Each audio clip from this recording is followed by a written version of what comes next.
A warm welcome to all the attendees. Thank you for joining with us in today's live session, The T in HR Digitization Journey, brought to you by the Indian Institute of Social Welfare and Business Management in association with WAB. In today's panel, we have with us Mr. Vishal Francis, Head of Corporate Relations and Placement, IAS WBM, and our speaker, Indrani Chakrabarti. With 20 years of experience in setting up people engagement system that sustain scale and complexity across multiple sectors in India, Indrani specializes in preparing organizations for the VUCA world. She is a sociology honors graduate from the Presidency College, Calcutta, and an alumni of IAS WBM. She started her career with Pantaloon Retail in Bombay, followed by a decade with the Tatas in Bombay and Calcutta. The last 7 years, as she is associated with Hospitals Division of CK Birla Group. As a CHRO, she is responsible for transforming a legacy personnel function into an agile and digitally enabled HR function. Without any further delay, over to you, ma'am. Thank you so much, Team WAV, for inviting me over. A big thank you to ISWBM. Vishal, glad to have you as a co-host here. Thank you so much, ma'am. Pleasure. And at the onset, wish you a happy Teachers' Day. Oh, thank you so much, and same to you. Always such a privilege to go back to your own place, and what a day to go back on. I do remember, I have very fond memories of all the classes we used to have, and it honestly doesn't seem like it was 20 years ago. So, very, very pleased to be here today. And so much has changed. I think the last time I visited the institute for recruitment was a couple of seasons ago, and really I think just so much has changed overnight. We've pivoted to work from home and all of this, but I actually personally believe that technology brings all of us closer. I don't think had it not been for all of the webinars that are now doing the rounds, we would have been interacting today. And, in with that spirit of technology bringing all of us closer, can I just request all of the participants, all of the audience today on this webinar to really, keep typing in your comments, your questions, your observations on the chat section. So that we can really make it as interactive as possible within the framework of a webinar. Yeah. So without further ado, I think over the next 60 minutes or so, what I want to do is, walk you all through digital transformation. Digital transformation is something that I'm really passionate about. And I thought, I've had some great learnings in the companies where I've had pleasure of being a part of the implementation team. And I thought, let's share some of those learnings with you all today. So I have a small presentation, so I'll just screen share that. And Vanita, you can let me know if it's visible to you all. Sure, ma'am. Yeah, it's visible on full screen mode? Yes, ma'am. Yeah, perfect. Great. So really, this is the topic that I wanted to walk you all today through, defining the T in HR digitization and transformation journeys. And, each of you, whenever you all will now join the workforce, each of you will be part of some form of transformation journey, because every single company, both thanks to COVID and even otherwise because of the VUCA world that we live in, is undergoing some form of transformation. And whether you're in HR, you're in marketing, you're specializing in finance, in supply chain, in hospital management, in social work, whatever, and whatever type of organization you work in or you will join, whatever specialization you're a part of, every company in the VUCA world today is undergoing some form of transformation. And COVID has just accelerated that journey. So, so I thought this topic would be very, very relevant. And without much ado, let's dive deep into what typically an HR transformation or an HR digitization journey entails. Okay. Now, any transformation journey at an enterprise level begins first with the eyes, and that's where we take you to first to ground zero, because any transformation journey has to begin. And I'll just move to the next slide. Begins with the four eyes. Okay. Now the first eye is the intent. Without the intent to transform, without that commitment, nothing begins. And I think it's true for any big change in life, not just transformation journeys, right? Any goal you want, intent, and then that has to be backed by action. Now here I want to actually engage with the audience a little bit. I see 123 of you on the webinar today, and it will actually be nice to just take some pot shots at what could the other three eyes be. So I've given the first eye. If maybe some of you all can type it in the chat section, what would the other eyes entail? And Vanita, maybe you can read out whatever comes out in the chat section, because I'm unable to see the chat section right now. So we have our Q&A session enabled. Students can please write your answers in Q&A session. Yeah. So, the eye intent is there. I was hoping for some, yeah, I can see some Q&A. Idea. Yes, I can see initiative. I can see idea. What else? We'll just spend 30 seconds on this. Interest. Absolutely. What else? I say innovation. Great, Vanita. Thank you for that. Great. So, yeah. So, I mean, really, the four eyes, and you can keep adding to the list, because this is by no means etched in cement. But any transformation begins with intent, and then it moves to imagination. Okay.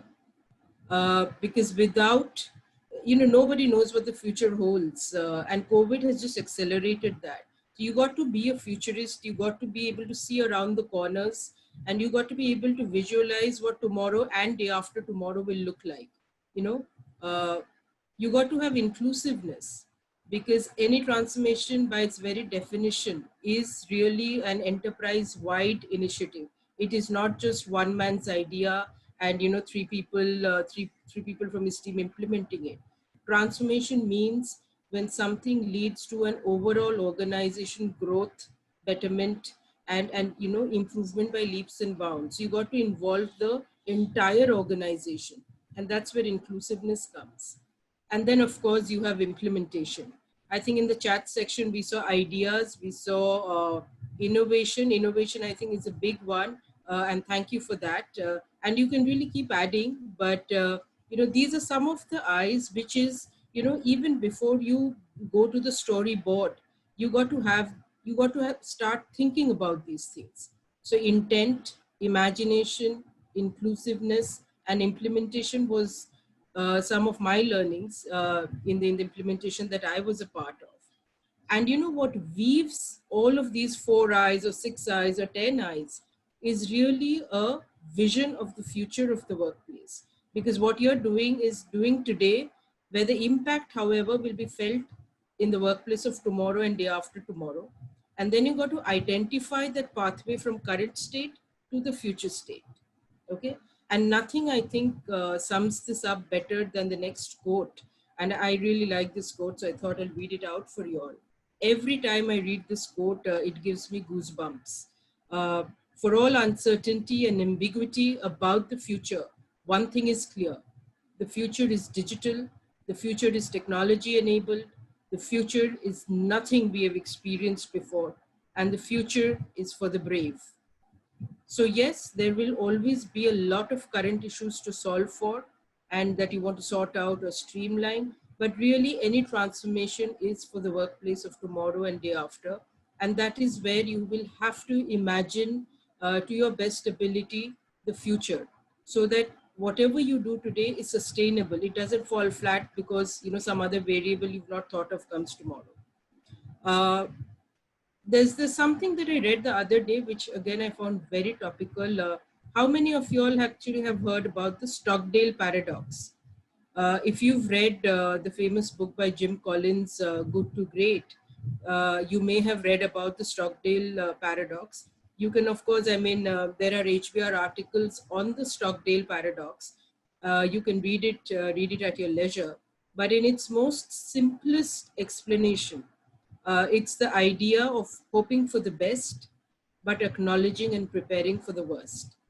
And therefore, in any transformation, particularly in HR transformation efforts, because that's where people are involved, whilst we will always identify for the current problems to solve for, or the current process improvement issues to sort out or streamline, what we really want to spend more effort on is drawing out the HR vision board so that you have a fairly clear view of the future. Okay, and any transformation, mind you, is easily a 2 to 3 year journey at its most efficient, and therefore it is very, very important for everybody to have a clear view of the future, the destination that we are going into. Now let me give you an example. Okay, let's try and together build one HR vision dashboard, because this is something that all of you all will eventually be a part of when you all join the workplace. Okay. Now, what do you think it sounds very big, an HR transformation vision board, but do visualize a whiteboard, do visualize some markers, okay? And maybe a virtual whiteboard, because in all likelihood, all your meetings in the office will now be over Zoom. So do visualize that, okay? Do visualize 5 or 6 of you in a room brainstorming. What would the workplace of tomorrow and day after look like? Now, a good way to start drawing this entire transformation vision board is to begin with the end in mind. Okay, so what do you all actually want to achieve through a transformation journey in the next 2-3 years? So let's have a people vision. And this is, of course, this is just an illustrative HR vision board, which together I thought we can build. You all can, this will just give you a platform and a reference point to build when you all actually have to build live ones in your various roles or in the classroom. Okay. So let's have a people vision that from an HR perspective, ultimately all of us want a very, very engaged, enthused culture that delivers with a lot of energy, great service. Okay. I've assumed a service organization. So let's have the people vision. Okay. Some people call it vision. I remember in 2015 when we were making some stuff, all our vision boards would be called Vision 2020. 2020 was always some sort of that, the transformation year, and what a transformation it's been, isn't it? So let's have this as an end outcome or an end goal post, that enthused culture that delivers compassionate service. Now, what's the next question, therefore, that you all should ask? Okay, you've etched out the goal, the destination. Now, the next step in this process would be identifying the vehicles to do that, right? Vehicle to reach that destination. For the purpose of this dashboard, let's have the vehicles as the 3 levers or the 3 C's. And the 3 C's here, I've typed in build capacity, build capability, and build commitment. Now, what are these? I'll just spend a minute on this. Build capacity is you need the right quality talent that stays, because mind you, it's easily a 3 to 5 year journey. So it's got to stay with you, the right talent with the right capabilities, and that delivers. That's on the capacity piece, the scaling up, the actual number of people you need in the different roles. Then you got to have developing capability, okay, where you have both the right kind of leadership and the right kind of teams who are, again, digital savvy. Now, if you're talking of a service organization or a B2C organization, you will have different roles, but digital is almost, it has to run through the DNA. So whether you are the junior most employee or the senior most employee, every team needs to be digitally savvy, and it's great if every team leader is a transparent, authentic leader who is committed to the cause. And finally, the third C is enlisting commitment. Now, in my experience, trust me, commitment is the most important and the most difficult. Okay, because I've said it's a B2C company. Really, the underlying hypothesis is that only engaged employees can deliver great customer service. Now, if you got to engage, therefore, large teams of employees, that commitment, that culture piece becomes very important for the leadership teams. And culture is not an HR job. HR is certainly the what you say, the rakhwala of culture, uh, the conscience keeper of an organization. But culture is built by the action every day of leadership teams and of every employee. So what kind of behavior is encouraged, what kind of behavior gets wrapped for, what you call out, all of those things. Without that commitment and the right culture, you can have the best transformation plan, it will be bound to fail. Okay. So this is what an illustrative transformation, HR transformation vision board looks like. You got the end goal. You got the 3 C's, which for the purpose of this, we'll call the 3 vehicles. Now, what do you need after that? You got your vehicle, you got your destination. What you now need is the runway. Okay, the road. Is it going to be a highway? Is it going to be the normal NH, the city roads? Is it going to be the scenic road? All of that. So that's charting out the runway and reaching the destination. This is where really the T comes in the transformation process. Okay. Now, the first T. Okay, the 2 T's of transformation are really talent and technology. Together, both of this give transformation. Now, a learning that has, my personal learning has been that it starts off as 2 separate tracks when you are etching out the implementation plan, talent and technology. But really the 2 are so inextricably linked to each other. They actually feed each other. Okay. And at some point in time, they merge to become like one runway. Okay. So they start off as parallel, but they keep feeding each other and then they merge to become one runway of transformation. And this is where all of the effort of transformation then lies in. Okay. So technology is not really a separate path. When I started transformation first in technology, digitization first, the natural tendency was to immediately go jump into the latest technology available, etc. Okay. But the learning has been that talent and technology go hand in hand, and you cannot separate, and you have to look at both of them together. Because the road to transformation is certainly through technology, but without adoption of technology by the organization, it's going to be meaningless, and that's where talent comes in. Okay. Sometimes people say that technology drives change, but really digital transformation is less and less about technology and more about people driving change and transforming themselves. But the second key takeaway that I have had is technology is also the fastest way to change human behavior and also the least resistant way. Okay. And sometimes actually I've joked with my HR teams post our transformations that, technology has helped HR teams everywhere become more human. Okay. More employee centric, more customer friendly.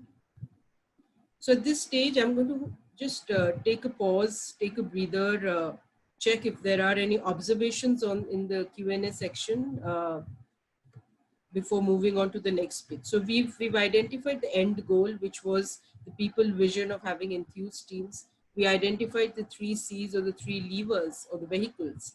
And now we've also identified the road that we are going to take, which are the 2 T's of transformation, talent and technology.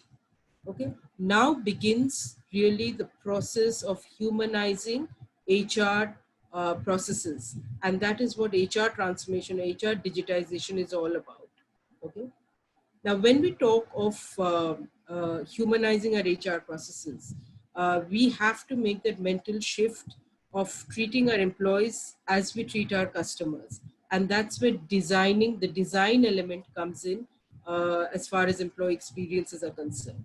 It is super, super important to identify those moments that matter, MOM, moments that matter in any employee's work life, and therefore design human workflows accordingly. Okay. So you got to almost put yourself in any employee's shoes and etch out that workflow, just like you would do a customer workflow. An employee workflow must be etched in, the key moments that matter highlighted, and then you build easy, simple processes around that. Okay. And that then technology comes in as an enabler. The other insight that I'd like to share with you all is, as you all now design workflows, keeping this human experience in mind, it's also important to have a view on or a lens on the cost aspect. And there, from an implementation ease and a sustainability perspective, I would always recommend that you take cloud-based solutions because it just provides you with that agility to scale up, scale down, use it really on demand. Okay? So use cloud-based technology. The third insight is choose a product where you will require minimum customization and which has got a very bright user interface so that it's easier. Finally, all of this is happening in the back end. When you launch the product, it will be used by your employees, and it has to be a very, very intuitive experience. It has to be experienced as engaging as, let's say, any game that you play. Like nobody teaches you how to play Candy Crush, right? It's so intuitive. Nobody taught us how to Google search. It's so intuitive. It has to be almost as simple and intuitive and useful like that, because then it's got to be adopted. Okay. Now there are lots and lots of products in the market, great products, but in the interest of time, I'll take you all through one suite of products, and that's SuccessFactors, because that's something that we've used, and it's one of the top suite of products in the world. And it's from an HR perspective, the beauty of SF is that it has got every single module in it. So if you want to actually transform an entire HR function, SuccessFactors gives you all of those modules. Now we'll actually go through maybe 4 just to give you a flavor of what it means from an HR perspective. So we'll actually walk through 4 modules of SF today. The first one is employee self-services. The second one is continuous performance management. The third one is agile learning. And the fourth one is talent and career development. So I'll spend some time on each of these just to give you all a flavor of what it means of, taking all of these HR applications to the employee's smartphone, and thereby you change workplace behavior forever. Okay. So let's move to employee self-services. Now, employee self-services or the ESS module, as it is called in SAP SF, okay, is really about the basic processes. So if you are in a legacy organization where most of it is paper-led, or you're in a manufacturing old factory where a lot of records, paper, manual records have to be kept. It's a very hierarchical structure. There are, as an employee, if I want to take leave, first I'll go take a form, go to my manager, then my manager will, all of that gets replaced by an ESS module where from your mobile phone, from your smartphone, the employee can just apply for a leave. The hierarchies are built into it, the approval hierarchies, and the manager is nudged into approving, or if it's denied, then you have to also mention the reason for denial. And then for the employee, what it means is they do not have to walk to a personnel department or a time office if it's a factory, or even HR to give the leave records before payroll. All of it, they can just do it from the comfort of their mobile. All of their records, their history, their views, they can check the leave plans of their team members, so that any important during important business moments, you have teams working as well. So it improves the process, it removes paper, it brings in standardization if you have multiple units, It reduces dependency on HR teams to process paper requests. It improves service, the sheer experience for something as basic as leave, trust me, can be game changing. Okay. And it makes employees feel more empowered.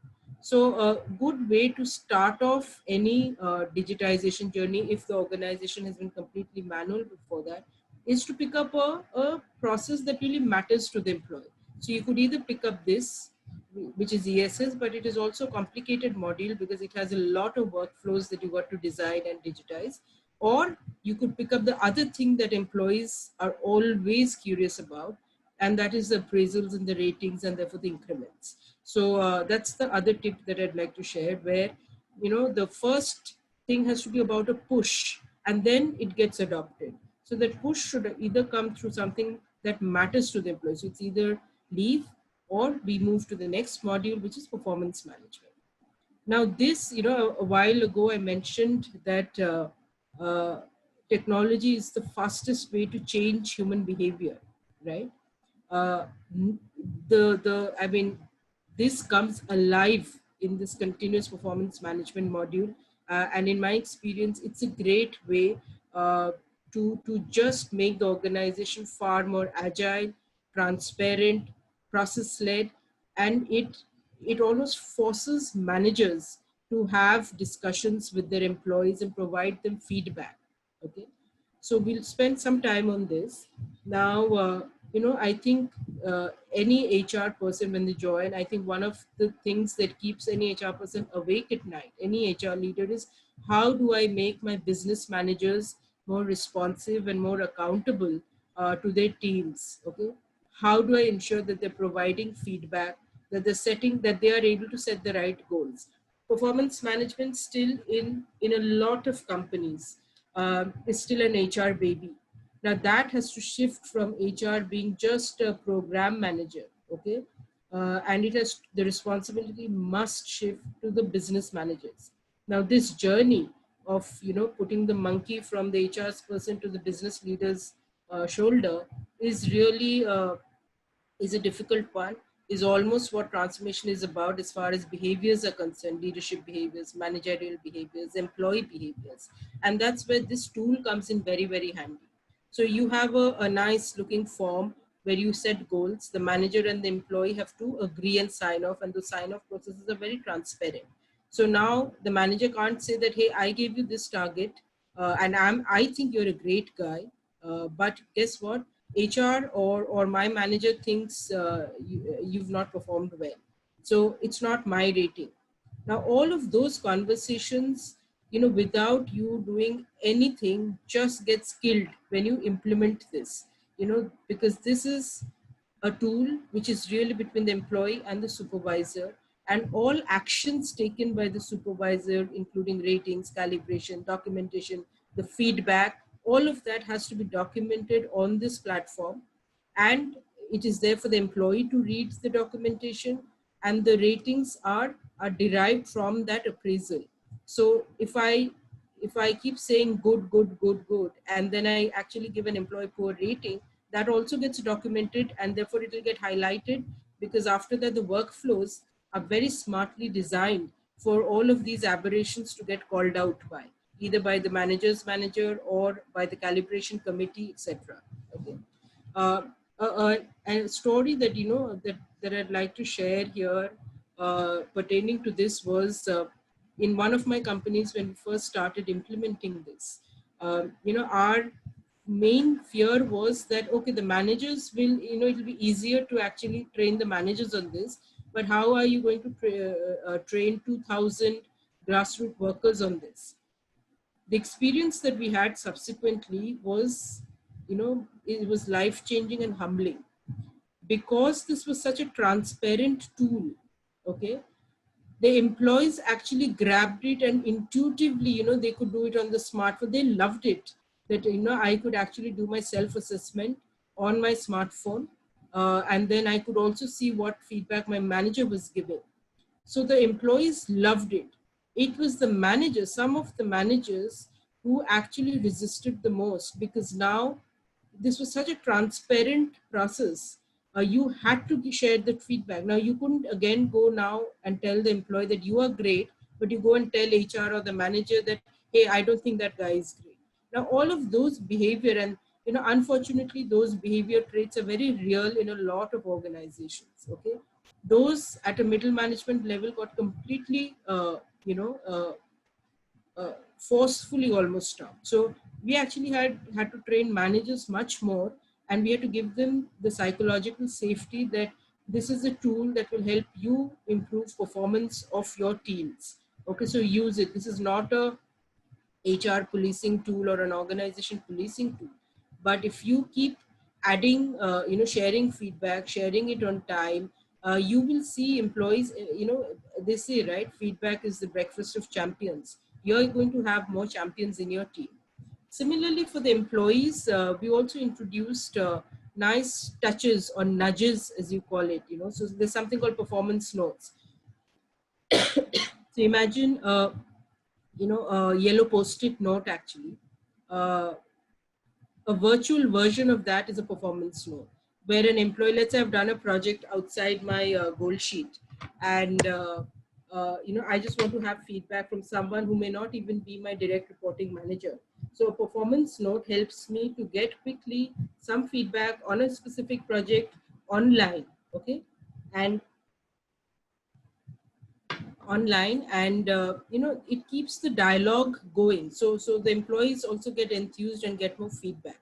So this is the best way. Digitization of a performance management process is the best way to actually improve the performance management process as a whole, because through technology it's a non-threatening way for managers to change their habits and behaviors. Excuse me. Yeah. Then we move on to the third module, which is agile learning. Now LMS, it's more commonly known as LMS. And LMS is basically learning management systems. Now again, learning has become so crucial. In fact, if feedback was breakfast of champions earlier, I would actually go on to say that in the post-COVID world, learning is going to be the breakfast and the lunch and dinner of champions. Because without learning and unlearning, you're not going to have anything. And again, for that, it's just too complicated to have a complete manual learning process. You have these beautiful tools like LMS on SF, where now you can put in all your syllabus on a platform. Employees can access it on their smartphones on their own time. Let's say I know a lot of employees use long commute times earlier before COVID to actually complete their courses or get some nudges. Now what nudges are these 2-minute or 1-minute modules, okay, to push through a learning. Now those are becoming, it's called bite-sized learning, and I'm sure you all would be learning about it if you all have not already covered it in your syllabuses. But bite-sized learning and learning nudges are today help employees actually take charge of their own learning roadmaps. And then you can also have a lot of nice, interesting tools. So you can have leaderboards, you can have, gamification of learning. So there are quizzes, and it's almost social learning. Learning has today become social because you'd like to know, you'd like to observe and comment something. Then, your colleague comments back, and then there are quizzes that you go into. And then for very progressive organizations, you can actually go up to skill passports. Now, skills passport is a very fascinating area. It will, I think, going forward, it will become a great tool, especially with blockchain coming in. But that really, we will not go into that today. That can be the subject of another webinar, because blockchain in itself, I think, has huge potential. But a pure LMS is actually a crucial thing for any organization today, simply because you cannot now get employees into a classroom and do, let's say, 1-day or 2-day workshops. Everything has to be delivered virtually, and LMSs help keep track of that in an engaging, fun, nice manner. In fact, the other learning I've had is that the difference between the distinction between learning, training, and engagement or fun at work is almost blurring. And it's almost learning on the go. And that's how learning should be, right? Learning should be fun, learning should be engaging, and learning should be self-driven, right? And then we move into the fourth module, which in SF at least, it's one of the best modules. It's called CDP and SF, Career Development and Succession Planning. Now, this, you know, in HR, this is one of those more advanced level 2, level 3 journeys that any HR professional goes through, okay? Because this is a nice to have thing. It's important, but it really comes in after you have streamlined your basic processes of recruitment, employee life cycle, training, recognition, all of that. After that comes the journey of how do you develop high potentials from your employee base. How do you then provide them customizable development journeys? Okay. How do you have guided career roadmaps, which are drawn by the employee and the manager? How do you have, how do you draw up talent ready pools? So when you are doing this, I told you, right, the vision of the future becomes very important. And this is where this tool comes in handy. It helps you visualize the pathway, the talent pathway to the transformation, to the transformed organization. So succession planning, having those talent lists ready, identifying the critical positions. And if you're doing this again is very high effort, high impact kind of a intervention. And when you're doing this, you have to also measure impact. So one of the metrics that we had was, what is the percentage ready pipeline for any critical position? So you identify, let's say 20 critical positions or 30 critical positions in a company, and then you identify how many people I have for that internally ready. The other thing, which again we will not cover today, but it's becoming very popular in very progressive organizations like Unilever, etc. Schneider, Unilever are these internal talent markets where you give the choice. Increasingly, you give the choice of roles and career pathways to the employee through this internal. It's like an internal Naukri, but limited to the employees of that company for various roles. So employees can actually do some stuff beyond their normal bread and butter roles. Sorry. So these are some of the tools that are available in SuccessFactors SF to actually assess readiness levels and build the talent pipeline there.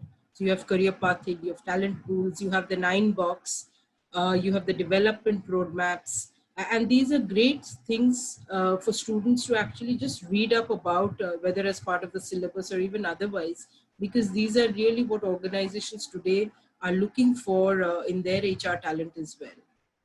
Okay. Now that was the four modules that we covered. Some of the challenges that I have personally actually experienced and learned from are that you can develop this full HR vision transformation board. You can have the investments ready. You can get your board sign-ins for the investments, because all of these cost. But a big challenge is that most organizations do not have the level of tech savviness, even within the HR teams, that you would like to. So one of the first jobs for any HR leader is to really future-proof their HR teams. And I think my two bit of advice to all of you would be, regardless of everything that your syllabus will cover, to keep learning even outside your syllabus about the latest HR tech tools, because that's going to come in very, very handy. And there are tech tools for every single HR processes. So then when you enter the workforce, you will actually be a tech savvy HR person, and your manager is going to love you for it. Okay. So that's been a challenge of not having adequate tech savviness within our own teams who are going to do the implementation. The second challenge that we learned from was this moving from the comfort zone to this uncomfortable, unknown zone. Okay, this is real. Okay, and initially there is inertia.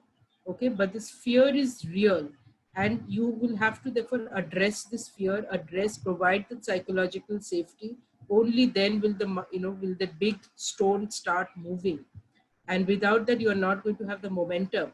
So you will have to give that initial push through psychological safety and through a lot of engagement to give people the comfort, because any journey like this is deeply uncomfortable at a visceral level. And the final challenge that we had was that example that I gave you when we were implementing performance management module. The fear of increased transparency, not from the employee, but from the manager.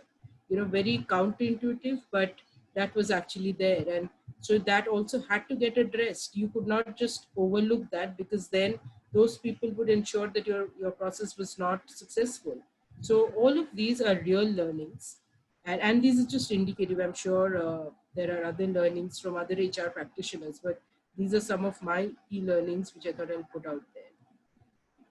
And finally, just to summarize that entire process, I cannot overemphasize the importance of beginning the work by starting backwards. So you've got to begin with the end in mind. So it's that HR vision on that HR vision dashboard. Unless you have that goalpost, it really, you will not be able to track yourself on the progress. You will not be able to experience success milestones and all of that. So do work backwards. Second, very, very important, because now when you start checking out products, etc., you'll have many features, there. It's very important to set priority levels on what is a basic essential need to have and what's a good to have. So when we started, for instance, one of the companies, when we started the digitization, for us, the absolutely need to have was the ESS and the performance management module. The good to have was actually the last module that I talked of, which was the CDP and the SF, the career development and the talent piece, simply from a cost perspective and also from a readiness perspective. So you got to have your priority levels very clear, and therefore address it, because it's very important in any long journeys like this, long intense journeys like this. You have to experience successes throughout the journey, okay? And therefore pick and choose your modules. So really begin with the end in mind, prioritize on what's good to have and what's absolutely needed, and then with a very intentional lens, go to the market, check out all the products out there, and these will guide you in selecting the product that is right for your organization, for your cost and for your budget. Okay.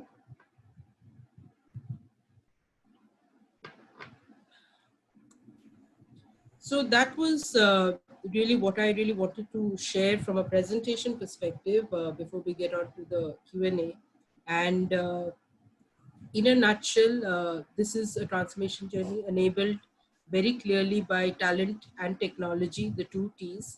And I think COVID has just shown that organizations which were progressive, okay, which had invested in the digitization processes 2 to 3 years back, actually found it easier to pivot overnight to a work from home or to a virtual model of operations. Okay, in fact, for those organizations, it's actually meant the difference between business continuity or being pummeled by COVID. So this is ensured for many organizations, these kind of HR digitization journeys, which started actually 2 to 3 years back, ensured that we had some form of business continuity and survival. Okay, and as you guys now prepare to take on the world of work, and I know it's a difficult year.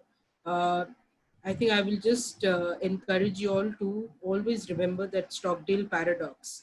Confront the brutal reality of today's times, okay?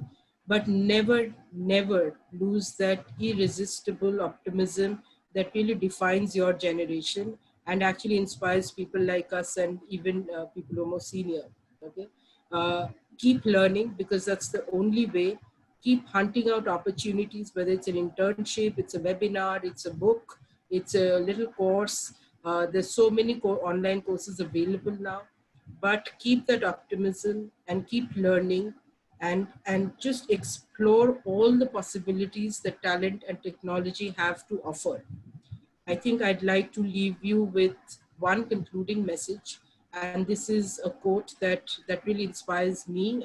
It's a quote from Alvin Toffler's Future Shock, and it says that The illiterate of the 21st century will not be those who cannot read and write, but those who cannot learn, unlearn, and relearn. So learning and unlearning has been a key theme for my life, and this is an insight that I'd like to share with you all. Thank you very much for having me over. I'll hand it over to Vanika and Rahul for the next stage. Thank Yeah, you so thank you so much. much, ma'am. Thank you so much for that quote. Moving on to the Q&A session, I would like to read out few questions which I received from our students. Right. The first question, what are the critical actions the leaders or the management should take as a part of their organization's COVID recovery in both financial and functional perspective? Okay, this is honestly a subject matter of, I can tell you, half a day workshops that leadership teams are doing, but let me try and share some insights. I think very important for an organization, first and foremost, is to ensure basic survival, which means what you would pre-COVID, what you would possibly look at on a monthly or a quarterly basis right now during and post-COVID. You got to look at your P&L and your expenses and your cash flows on a daily basis, which means you look at every single row item of your balance sheet of your P&L, and you check also the cash position. So if you are in a B2C or in a B2B, there will be receivables, there will be sales, and there's a constant balance. So you have to have a look at your margins and your cash flows, because that's going to ensure basic survival. But after that, what you will have to again look at is your employee safety. So as leadership teams, this is a very stressful time for all your employees and your customers. And there are those moments in history when people judge you, right?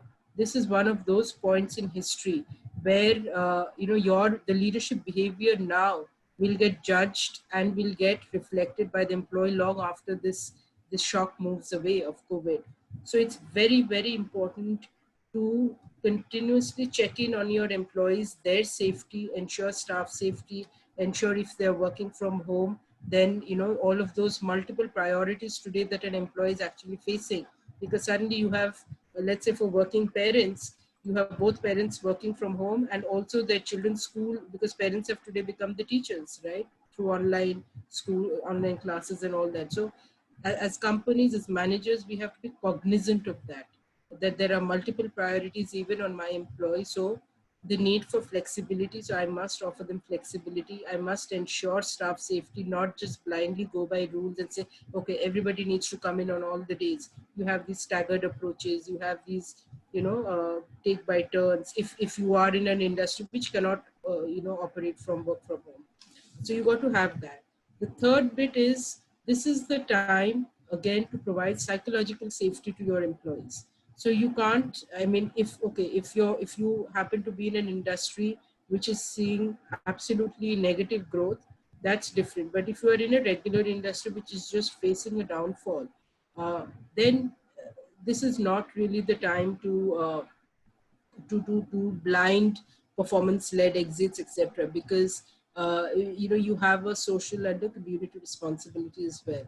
And like I said, long after the COVID moves, companies will actually be judged for the purpose that they showed at this time or not.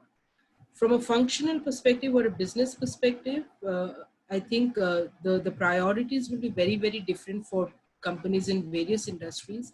But if there's one thing that I can leave you with is, this is the time to reaffirm your purpose. So your business models may change, your the more way of engaging, the process flows, all of that may change, all of that may get digitized. You might decide to outsource some services, but the purpose, the reason for that business being there, this, you will not get a better time than this to reaffirm that to your customers, to your employees, to all your stakeholders.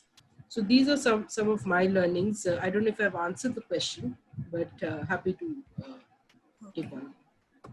The second question, how technology is changing human resource management with respect to hospitality and healthcare sector?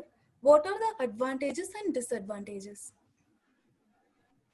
So I think today's webinar was all about that technology is no more an option. Okay, talent and technology are the roots for progress for any organization, whether you're in manufacturing or you're in services.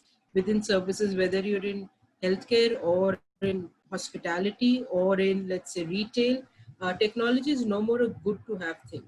And I think nothing brings that point closer home than COVID, right? COVID has just accelerated. There is this WhatsApp joke, right, that's going on that who's actually responsible for digitization? Is it the CEO? Is it the CIO? Or is it COVID? So that's how important digitization technology have become. There is no running away from that fact. It is just a question of when and how. So for companies, if they have not invested in technology, you have to, quickly get your team and your resources together to be able to do that.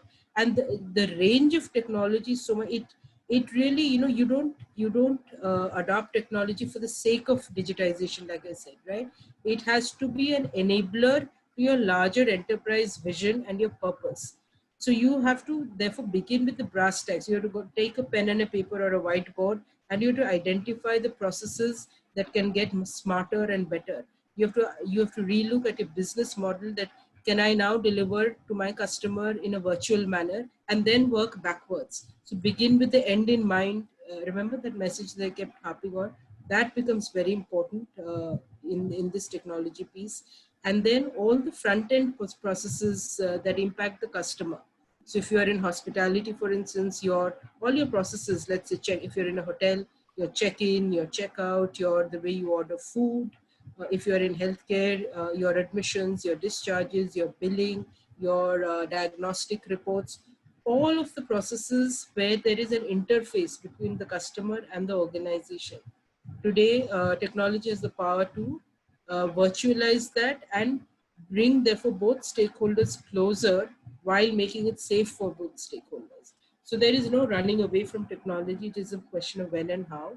And the I can just see advantages. The disadvantage, if any, is not of technology.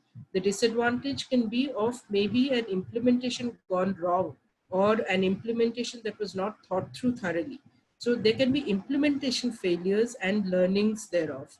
But technology per se is the way to go. So this third question is on artificial intelligence. What are the different areas of human resource management where artificial intelligence is being used the most, and why? So this is a very interesting question. AI has almost become the buzzword. From my limited knowledge, I am not an AI and a big data expert. I am trying to learn from experts currently. But the use cases of AI in HR are there first and foremost in the recruitment space. So there are a lot of these firms. There are a lot of these. Startups and firms which are trying to revolutionize the recruitment space, where you cut out that entire process of filtration. You cut that out by use of AI depends on data. Okay, so the more data you have, the easier it is to predict behavior. So you first need millions and millions of data to eliminate bias from there. So recruitment is one sure piece. uh, Going forward, performance management may also have, but right now I'm not aware of a product there. Learning management systems in very, very big organizations, where you almost want customized learning pathways for every single employee. That's where AI can again come in. Uh, Predictive analytics, AI not yet, but predictive analytics is being used in some progressive organizations to be able to to be able to decode their attrition piece. So if you have very high churn, to be able to almost predict whether an employee is going to stay or go, that's an area where some work is happening. So recruitment and a little bit in training, but the possibilities are immense of using AI going forward, because as you amass more and more data, it's like almost Amazon, right? It has now millions and millions of data of buying behavior of consumers. So it uses AI to give you all of those nudges depending on what you've served for. Okay. the next question. With a diverse educational background like yours, from sociology to management, did you face any kind of stress while getting recruited, and how did you overcome that? Oh, this is a very nice question. Uh, I think yes. Initially, in ISWB. By the way, the HR stream in my batch, and I belong to the Y2K batch, right? The batch of 2000. We were just five of us. It was the smallest stream because nobody went to HR. The marketing stream I think was the biggest, followed by IT.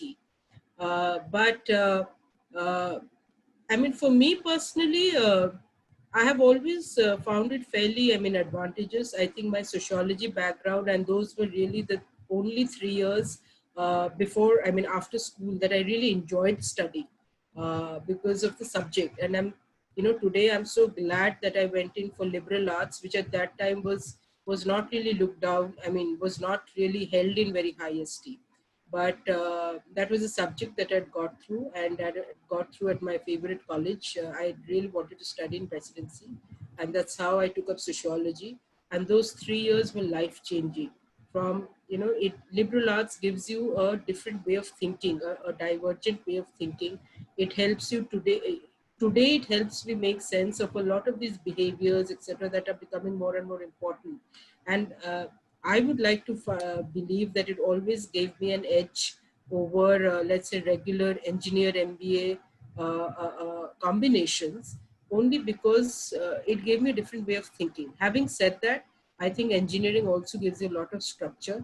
And really, if I were to today build a team, I will have people, I will have a diverse team.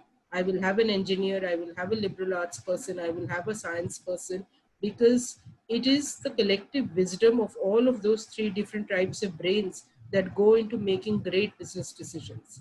So no, I have not had I have not faced any obstacles, because if you are passionate and if you're willing to learn, you can pretty much learn anything and from anybody, including, one of my greatest learnings have been from my own teammates. People who are reporting to me sometimes have a lot to teach you.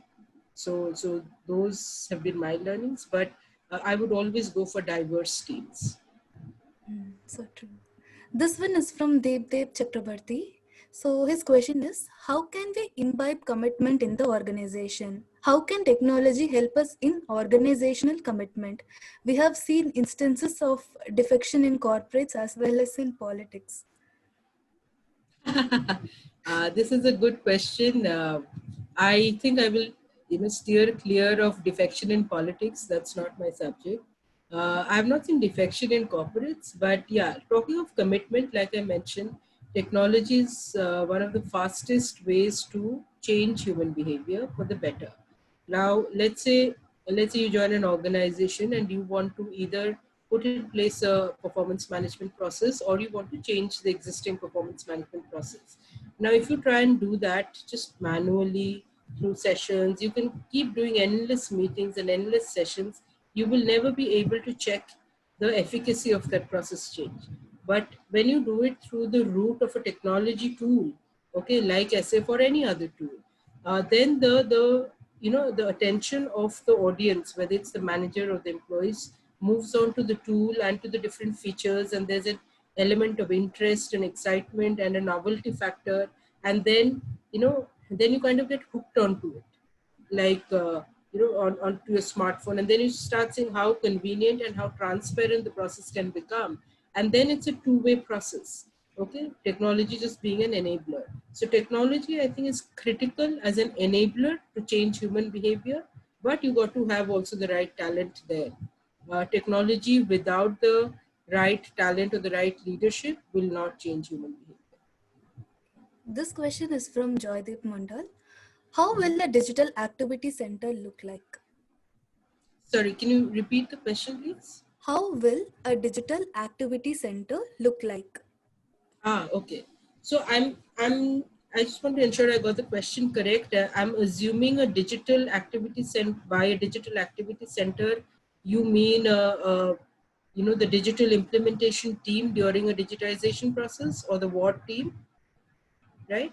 So if that is what you mean, then what the activity center looks like is, a lot, one room, okay, where there are lots and lots of whiteboards and bulletin boards. And it's, today there are these ways of agile thinking and scrum meetings, right, that you can actually use. But even if you don't use that, you can, or a virtual room, where you must have all the workflows in the file, the project plan, that has to be there, and there has to be a weekly check-in of that. So you have a lot of these red, amber, green status checks, because there are typically, let's say 10 people have to deliver 20 things over 7 days. Now that all of that has to be captured in a project template, whether it's a virtual template or an Excel sheet and in a shared folder. Okay, and then every single person responsible for that should go and, before the scheduled meeting date, should actually have a red, amber, green, identified there, so that then the check-in becomes more about resolving any problems or bottlenecks and planning for the next meeting. Okay, that meeting should just be a problem resolution thing, the reviews of the meeting. And the updates have to be, individual owners have to take ownership and update their status updates there. So that's one bit. The second bit is, the digital activity center will fail unless you involve stakeholders, select stakeholders from the business. So it can't just be the HR team and the vendor implementation partner. There has to be some ambassadors, select ambassadors from business, who are part of these, because then they feel that they're part of this journey. And so that when you then launch, or you go, you go full hog, these business ambassadors or change agents will be your spokesperson, and you will then need many more hands and legs on the field to train people up. So it's always a good idea to involve the right people with the right mindset from business. This question is again from Joydeep. What did you mean by hypot identification? Can you please explain that? Right, right. So, HighPot is a term we use for high potential employees. What happens, Joydeep, in any organization is that is trying to do a talent management program, is your appraisal process and the ratings takes care of your entire population.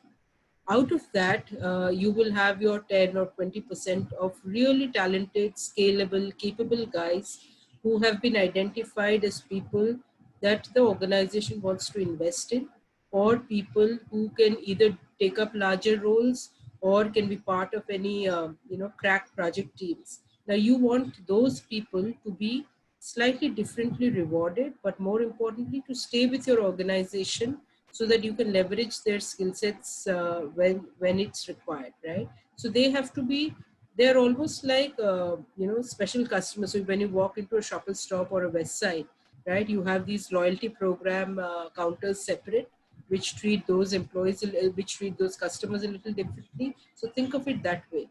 This is about identifying those high potential employees and giving them a slightly elevated experience of the organization, with some very definite outcomes in terms of either a career path or extra rewards, or higher responsibility, and certainly a little more visibility with senior management.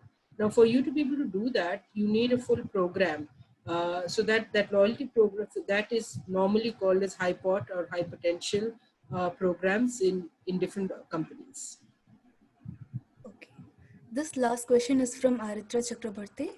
Can we say that the true future of HR lies in the development of a unified platform where all the vectors of management, such as performance appraisal, progress monitoring, feedback, and KYC, will be available to both managers and subordinates through a flexible and extremely portable medium?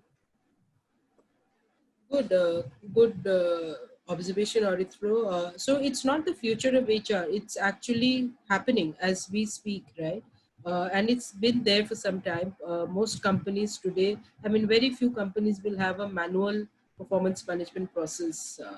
And if they had, COVID would have ensured they quickly, pivoted to a different, to a virtual model. But having said that, it is really the depth of the platform that you're talking of. So yes, goal setting, confirmations, appraisals, periodic feedbacks by the manager, non-performance management, high potential management, identifying trainings, all of these kind of talk to each other, these processes, and they have to be available on one platform or multiple platforms which talk to each other. So something like a SAP SuccessFactors has all of these on one platform, but equally there are successful cases of different products on multiple platforms integrated by a middleware. So that really depends on your budgets and on your integration capability and your and the size of the organization. But it is the only way to go. Unified virtual HR platform, whether it's called HRIS, HRMIS, Success Factors, People Systems, ERP. It's called by different names, but it is the way to go. Okay. So I would like to take one last question I just received. Sure. So will the bell curve still be a part of appraisal process? If no, how to manage with cost? Good question. So the bell curve, again, as we speak, in a lot of companies, it has already been eliminated and replaced. So in companies like Deloitte, etc., it's been replaced by frequent check-ins. It's called manager check-ins. So let's try and understand what is the bell curve, right? The bell curve is essentially a model that is there with the company to segment its talent, because your budget or your pool of monies that you can give out is limited and is finite, right? So how do you distribute this? It's a distribution and a talent segmentation kind of a model. Now, I would actually, if you ask me for my personal opinion, I think it's a good budgeting tool, and depending on the company's maturity level. So if you are a company which has fairly basic processes, or is just the process of adopting good, fair HR practices, then something like bell curve helps drive discipline at least for 1 or 2 cycles till everybody gets calibrated onto the new system and the process. Okay. And then you can replace it with something like more frequent check-ins, because more frequent check-ins or having no bell curves, the first assumption is that all your managers are fair managers. Your goal setting process is a very strong process, and therefore there will be no favoritism around distribution of those rewards, and that your managers are able to give meaningful feedback which helps an employee improve and develop, rather than get all negative and get into a negative rut and the employee leaves. So a balanced approach is good.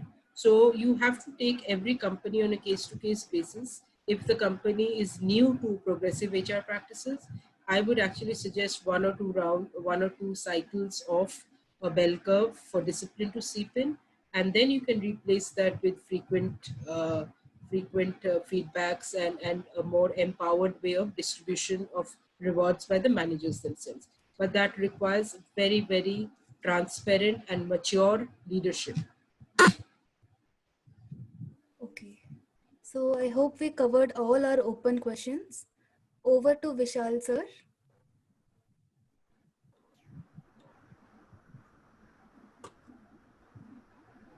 Hi, Indrani.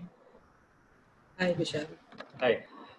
At the onset, I would like to thank you for choosing this topic, in fact, and for your valuable time to your students of your alma mater. I also thank Vanita and Rahul from Bhavat, as well as some of the alumni who would be part of today's webinar here. I just want to tell you one thing. In the last webinar which we had, in fact, the participation was 50% of what we have today.